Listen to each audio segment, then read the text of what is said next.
BNP এত লাফায় কেন? বিএনপি কি রাষ্ট্রীয় ক্ষমতা এসছে?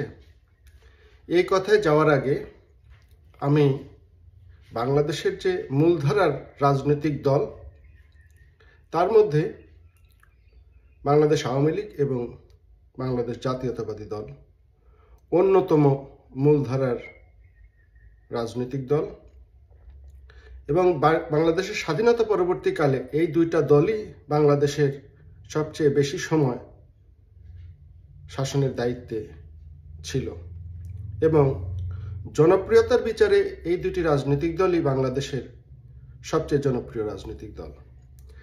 এই রাজনৈতিক দল দুটির সফলতা ব্যর্থতার উপরে বাংলাদেশের উন্নয়ন, বাংলাদেশের সুনাম দুর্নাম, বাংলাদেশের সাফল্য অনেক কিছু নির্ভর করে, যার কারণে পরিবর্তিত পরিস্থিতিতে বা আওয়ামী সরকারের বিদায়ের পর বিএনপির সফলতা কি, বিএনপি এত লাফালাফি করছে কেন, সেই বিষয়টা আমার মাথায় ভালোভাবে ঘুরপাক খাচ্ছে। তারা কি আওয়ামী সরকারের বিদায়ের পর রাজনৈতিক সঠিক সিদ্ধান্ত নিতে পেরেছে? যদি সঠিক সিদ্ধান্ত নিতে না পারে তাহলে তো তাদের এই লাফালাফি সম্পূর্ণটাই ভুল এবং ব্যর্থ।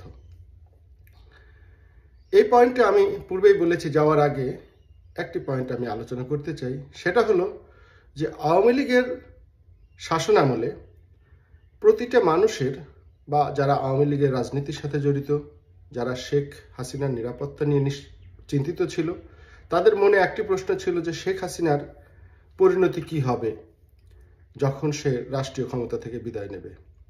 তখন দুটি বিষয় ভাবা হতো, একটা হলো শেখ হাসিনার নিরাপত্তা, তার পিসফুল এক্সিট, আর হলো রাষ্ট্রীয় ক্ষমতা কার নিকট তিনি হস্তান্তর করবেন। সেক্ষেত্রে সবার মনেই একটা দৃঢ় ধারণা পোষণ করত যে শেখ হাসিনা যদি বিদায় নেয় তাহলে বিএনপি ক্ষমতায় আসতে পারবে না, হয়তো তৃতীয় কোনো পক্ষের কাছে বা আর্মির কাছে শেখ হাসিনা দায়িত্ব দিয়ে তার পিসফুল এক্সিট সে চিন্তা করবে, যেটা আওয়ামী লীগের জন্য খুব জরুরি ছিল, কারণ শেখ হাসিনার বেঁচে থাকাটা আওয়ামী লীগের রাজনীতির জন্য খুবই জরুরি। এবং সেই সিদ্ধান্তটাই শেখ হাসিনা যেভাবেই হোক নিয়েছেন, এবং তিনি কিন্তু তৃতীয় পক্ষের কাছেই ক্ষমতা হস্তান্তর করে বা ক্ষমতা বিএনপির কাছে না দিয়েই তিনি তার নিরাপদ যে প্রস্থান সেটা করতে পেরেছেন। এবং এই ক্ষেত্রে আওয়ামী লীগের যে শাসন আমলের শেষ পরিণতিতে শেখ হাসিনার ব্যক্তি নিরাপত্তা নিয়ে তার যে শুভাকাঙ্ক্ষী, তার যে সমর্থক, তার যে দলীয় নেতাকর্মী ছিল, তাদের যে চিন্তা ভাবনা ছিল, তারা কিন্তু সেটা থেকে পরিত্রাণ পেয়েছেন এবং শেখ হাসিনা সুস্থ সবল শরীরে দেশ থেকে বিদায় নিয়েছেন। এখন প্রশ্ন হলো যে বিএনপির এত লাফালাফি করার কারণ কি? বিএনপি কি রাষ্ট্রীয় ক্ষমতা এসছে আওয়ামী লীগের বিদায়ের পরে? নিশ্চয়ই আসেনি। আজকে তৃতীয় পক্ষ দেশ শাসন করছে, এবং সেই তৃতীয় পক্ষটা কে? এই তৃতীয় পক্ষটা কি একটি স্বাভাবিক তৃতীয় পক্ষ? নিশ্চয়ই নয়। এই তৃতীয় পক্ষ স্বাভাবিক তৃতীয় পক্ষ নয়, কারণ ডক্টর মোহাম্মদ ইউনূস বিভিন্ন সময় তার যে রাজনৈতিক অভিলাষ, রাষ্ট্রীয় প্রশাসন চালানোর যে অভিলাষ, সেটা কিন্তু তিনি বিভিন্ন সময় ব্যক্ত করেছেন। তিনি রাজনৈতিক দল গঠন করতে চেষ্টা করেছিলেন, তিনি গ্রামীণ ব্যাংকের কর্মকর্তা কর্মচারী সমর্থক সদস্যদের নিয়ে রাজনৈতিক দল বা রাজনৈতিক অভিলাষ চরিতার্থ করতে চেয়েছিলেন। তিনি অতীতে রাষ্ট্রীয় ক্রান্তিকালে যখন তাকে অফার দেওয়া হয়েছে যে আপনি রাষ্ট্রের হাল ধরুন, তখন তিনি একটি নির্দিষ্ট মেয়াদ উল্লেখ করে বলেছিলেন যে আমাকে যদি 5 বছরের অধিক সময় রাষ্ট্রীয় শাসন ব্যবস্থায় দায়িত্ব দেওয়া হয় তাহলে আমি গ্রহণ করতে রাজি আছি, তা না হলে আমি রাষ্ট্রীয় শাসন ব্যবস্থা গ্রহণ করব না। এবং তিনি কিন্তু করেন নাই।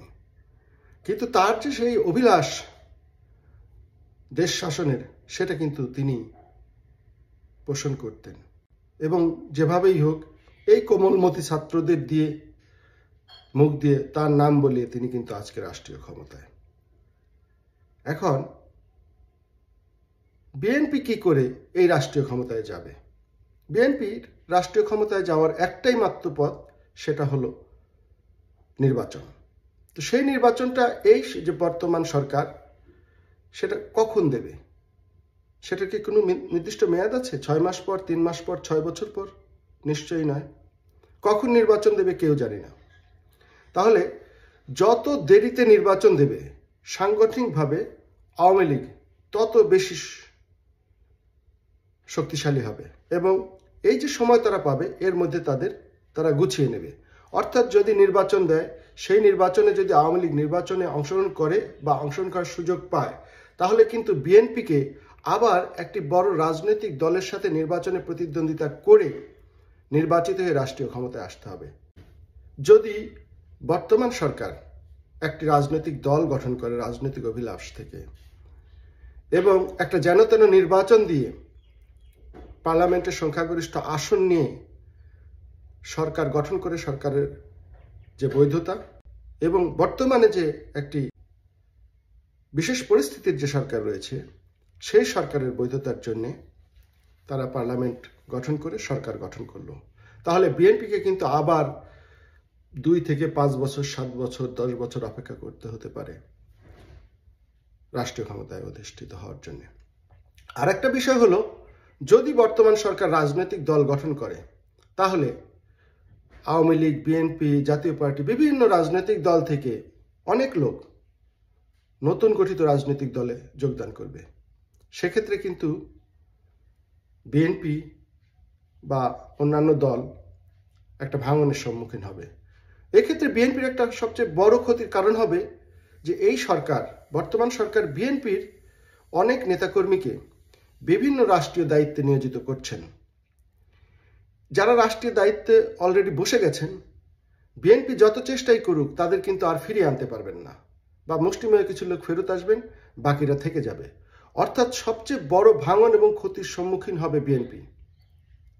বিএনপি যদি এভাবে ভাঙন এবং ক্ষতির সম্মুখীন হয়, তাহলে যে নির্বাচন আসবে ভবিষ্যতে, সেই নির্বাচনে বিএনপি কতটা ফলপ্রসূ নির্বাচন করতে পারবে?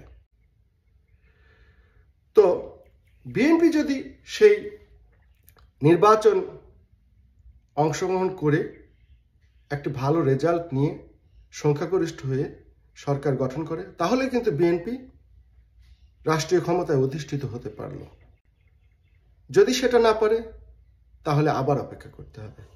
তার মানে আজকে যে বিএনপি লাফালাফি করছে, বিএনপি আজকে হইচই করছে, বিএনপির রাজনৈতিক সিদ্ধান্তে বড় ধরনের গলদ রয়েছে। না হলে বিএনপি এই কাজটি করতো না। বরঞ্চ বিএনপি চাইতো একটি সুষ্ঠু নির্বাচন, সেই সুষ্ঠু নির্বাচন করার জন্য একটি পরিবেশ তৈরি এবং